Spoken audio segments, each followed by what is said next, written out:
Welcome back to my YouTube channel Versatile Kitchen. I'm your host Sonika. Summers are in full swing these days, so thought of making something which gives a sort of relief in such scorching heat.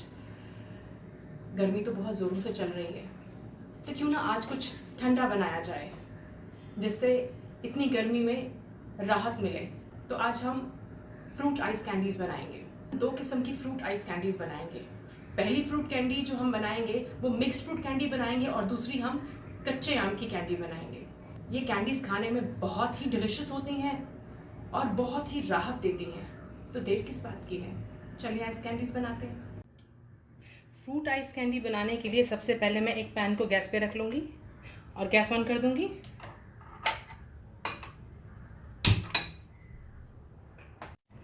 इसके अंदर मैं 200 ml पानी डाल दूँगी।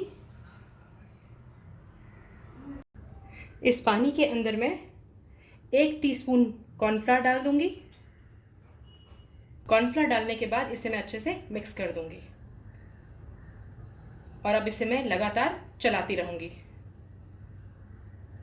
पानी और cornflour के mixture को मैंने एक उबाल आने दिया और उसके बाद 6 से 7 मिनट इसको स्लो फ्लेम पर पकाते पकाते इसका कच्चापन ख़त्म किया है और इसको अच्छे से पका लिया है। अब मैं इसे बंद कर दूंगी और एक साइड पर ठंडा होने के लिए रख दूंगी।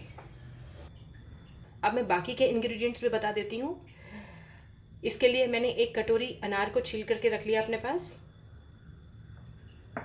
1 कटोरी अंगूर ले लिए हैं।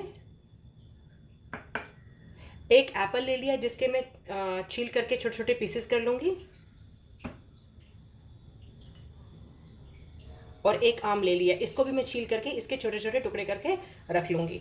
और मैंने 4 स्ट्रॉबेरीज़ ली हैं। अगर आपके पास फ्रेश स्ट्रॉबेरीज़ अवेलेबल हैं तो आप फ्रेश स्ट्रॉबेरीज़ ही लें, मगर मेरे पास फ्रेश नहीं थी तो मैंने घर में ही फ्रीज़ करके रखी थी स्ट्रॉबेरीज़। मैं उन्हीं में से निकाल करके 4 स्ट्रॉबेरीज़ यूज़ कर रही हूँ।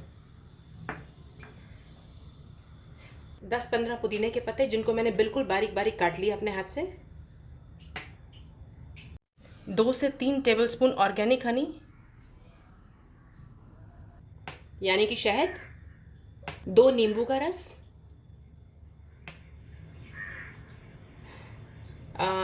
ये लगभग 1.5 से 2 टेबलस्पून है नींबू का रस। आधा टीस्पून काला नमक या फिर नमक को आप अपने टेस्ट के अकॉर्डिंग एडजस्ट कर लीजिए। अब मैं सेब को पील कर लेती हूँ। एप्पल को काट करके मैंने पतले पतले स्लाइसेस कर लिए हैं। अब इन स्लाइसेस को भी मैं इकट्ठा करके इस तरह से काट लूँगी।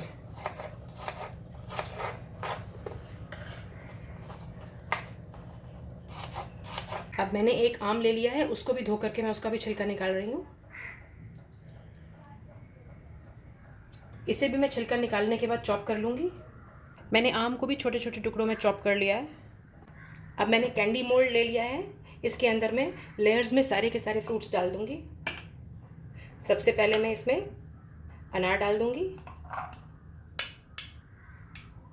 मैंने मोल्ड्स में अनार डाल लिया है, आप देख सकते हैं। अब मैं इसके अंदर चॉप्ड एप्पल्स भी डाल लूँगी।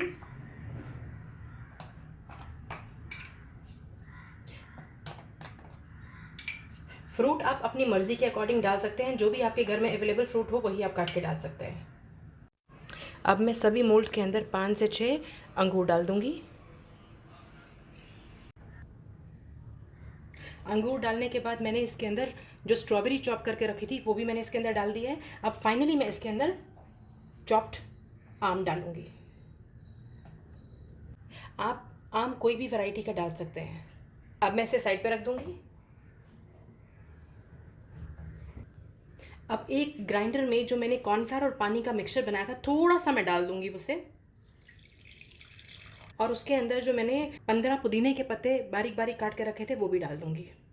अब पुदीना और कॉर्नफ्लावर का पानी इसे हम ग्राइंड कर लेंगे। अब पुदीने और कॉर्नफ्लावर वाले मिक्सचर को हम बाकी वाले पानी के अंदर मिक्स कर देंगे। अब इसके अंदर आधा टीस्पून काला नमक भी डाल लेंगे। साथ ही में इसके अंदर 2 से 3 टेबलस्पून शहद भी डाल देंगे।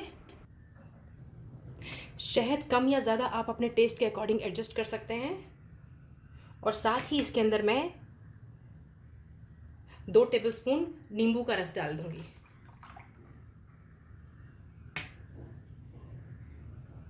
अब मैं इसे अच्छे से मिक्स कर लूँगी। अब इन फ्रूट कैंडीज़ के अंदर हम ये बनाया हुआ मिक्सचर थोड़ा थोड़ा करके डाल देंगे। ऐसे ही हम धीरे धीरे सभी कैंडीज़ के अंदर ये बनाया हुआ जो मिक्सचर है डालते रहेंगे। जब ये पानी नीचे नहीं जाएगा तो बटर नाइफ लेकर इसे थोड़ा थोड़ा हिलाएंगे, ये पानी अपने आप नीचे जाना शुरू कर देगा। देखिए, इसी तरह इसमें हम पानी डालते रहेंगे और बटर नाइफ से थोड़ा थोड़ा हिला के इस पानी को अंदर करते रहेंगे जब तक ये पूरी फ्रूट कैंडीज़ इस सिरप से भर ना जाए। मैंने अच्छे से पूरा सिरप फ्रूट्स के अंदर डाल दिया है और इस बटर नाइफ की मदद से धीरे धीरे करके इसको अंदर एब्जॉर्ब भी होने दिया है। लास्ट में थोड़ा थोड़ा सिरप डाल के इन सब फ्रूट्स को मैं उससे कवर कर दूंगी। अब हम इन्हें ऊपर से बंद कर देंगे। बहुत ही टेस्टी बनकर तैयार होते हैं और ये फ्रूट्स जो मैंने लेयर्स में डाले हैं ये दिखने में भी बहुत खूबसूरत लगते हैं, खाने में तो अच्छे हैं ही हैं। इनके अंदर हमने चीनी बिल्कुल भी नहीं डाली है, तो डाइटिंग करने वाले लोग भी इसे निश्चिंत होकर खा सकते हैं। मैंने इन सबको ढक्कन लगा के तैयार कर दिया है। अब मैं इन्हें फ्रीज़र में 10 से 12 घंटे के लिए फ्रीज़ होने के लिए रखूँगी और 10 से 12 घंटे के बाद मैं आपको बताऊँगी ये कैसे बन के तैयार हुए हैं। 10 से 12 घंटे हो चुके हैं। अब हम अपनी आइस कैंडीज़ को बाहर निकाल लेते हैं। उसके लिए हम एक बोल में पानी ले लेंगे और उसके अंदर अपने मोल्ड्स को रख लेंगे। 2 से 3 सेकंड के बाद इन्हें हम निकालने की कोशिश करेंगे। देखें कितनी बढ़िया आइस कैंडी बनके तैयार हुई है। इसे हम इस आइस के ऊपर रख देंगे। ऐसे ही हम बाकी कैंडीज़ भी निकाल लेंगे। कैसे फ्रूट की लेयर्स भी अलग अलग से दिखाई दे रही हैं। ये कैंडीज़ बहुत ही हेल्दी हैं एंड आप इन्हें बिल्कुल गिल्ट फ्री होकर खा सकते हैं क्योंकि इनमें बिल्कुल भी शुगर नहीं है। मैंने एक पैन को गैस पे रख लिया है। इसके अंदर मैंने एक कच्चा आम डाला है और पानी मैंने इसमें इतना डाल दिया है जिसके अंदर पूरा आम डूब जाए, जो पूरे आम को कवर कर ले। अब मैं इसे तब तक पका लूँगी जब तक मेरा आम बिल्कुल नरम ना हो जाए। जब तक मेरा कच्चा आम पक रहा है तब तक मैं दूसरी गैस पे सिरप बना लेती हूँ। इसके अंदर मैं 350 ml पानी डाल दूँगी। साथ ही इसके अंदर मैं 1 टीस्पून कॉर्नफ्लावर डाल दूँगी। मैंने पानी और कॉर्नफ्लावर के मिक्सचर को अच्छे से मिक्स कर लिया है। अब मैं गैस ऑन कर देती हूँ। एक उबाल देने के बाद इसे मैं 3 से 4 मिनट तक लो आंच पे पका लूँगी ताकि कॉर्नफ्लावर का कच्चापन बिल्कुल ख़त्म हो जाए। मेरा पानी उबल चुका है और इसे मैंने लगातार चलाया भी है। उबलने के बाद मैंने इसे 4 से 5 मिनट तक मीडियम आंच पर चलने दिया है। पानी और कॉर्नफ्लावर का कच्चापन ख़त्म हो चुका है। अब मैं गैस बंद करके इसे ठंडा होने के लिए साइड पे रख दूँगी। हमारा पानी ठंडा हो चुका है। मैं ब्लेंडर जार में थोड़ा सा पानी डाल दूँगी। ये जो पानी और कॉर्नफ्लावर का मिक्सचर हमने बना के रखा था, अब इसके अंदर मैं 25 से 30 पुदीने के पत्ते जो मैंने धो लिए थे वो मैं इसके अंदर डाल दूँगी। आधा टीस्पून ज़ीरा पाउडर, आधा टीस्पून काला नमक। अब मैं 2 टेबलस्पून ऑर्गेनिक हनी डाल दूँगी। आप चाहें तो आप चीनी भी डाल सकते हैं। अब हम इसे बंद कर लेते हैं और इस सारे मिक्सचर को हम ब्लेंडर में चला लेंगे।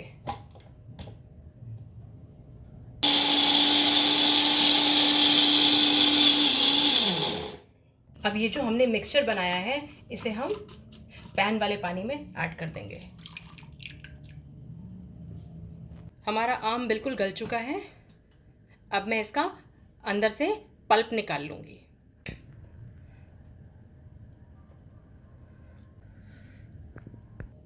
मैंने 1/4 कप आम का पल्प ले लिया है और इसे भी मैं ब्लेंडर जार में डाल दूँगी और अब इसका भी मैं स्मूथ सा पेस्ट बना लूँगी। अब इस आम के मिक्सचर को भी मैं पुदीने वाले मिक्सचर में डाल लूँगी।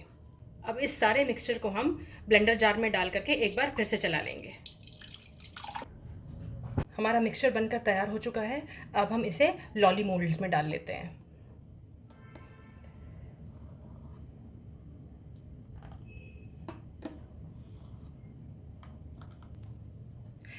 मैंने अपने कच्चे आम का मिक्सचर पॉप्सिकल मोल्ड्स में डाल दिया है और ऊपर से इसके ऊपर मैंने 2-2 3-3 पत्ते पुदीने के बारीक बारीक काट के डाल दिए हैं। इन्हें आप अंदर कर देंगे, थोड़ा सा इस तरह से थोड़ा सा अंदर कर देंगे। आइसक्रीम में ये पुदीने के पत्ते बहुत ही अच्छे दिखते हैं। और अब हम इन मोल्ड्स को बंद कर लेंगे। 10 से 12 घंटे के बाद हम देखेंगे हमारी कच्चे आम की कैंडीज़ बनने के बाद कैसी दिखती हैं। 10 से 12 घंटे हो चुके हैं, हमारी ग्रीन मैंगो कैंडीज़ तैयार हो चुकी हैं। अब हम इन्हें मोल्ड्स में से निकाल के देख लेते हैं। तो हम अभी भी पहले ही की तरह एक बोल ले लेंगे, उसमें मैंने पानी ले लिया है और उस बोल के अंदर मैं इन कैंडी मोल्ड्स को डिप कर दूँगी। जैसा मैंने पहले भी बताया, इससे कैंडीज़ बहुत आसानी से निकल जाती हैं। अब हम इन्हें निकाल के देख लेते हैं। कितनी बढ़िया ग्रीन कैंडी बनकर तैयार हुई है, आप देख सकते हैं। इसके अंदर हमने बिल्कुल भी आर्टिफिशियल कलर्स यूज़ नहीं किए हैं। आप चाहें तो इसके अंदर आप थोड़ा सा ग्रीन कलर ऐड कर सकते हैं। बहुत ही बढ़िया आइस कैंडीज़ बनकर तैयार हुई हैं। इनके अंदर मैंने जो लास्ट में पुदीने के पत्ते डाले थे, जब वो मुंह में आते हैं तो बहुत रिफ़्रेशिंग सा फील होता है। ये कैंडीज़ बिल्कुल नेचुरल इंग्रेडिएंट से बनी है। कच्चा आम और पुदीना हमें गर्मियों में लू यानी कि हीट स्ट्रोक से भी बचाता है। वीडियो पसंद आए तो उसे लाइक करें, चैनल को सब्सक्राइब करें और कमेंट करके बताएं कि आपको फ्रूट आइस कैंडीज़ कैसी लगी। Thank you so much.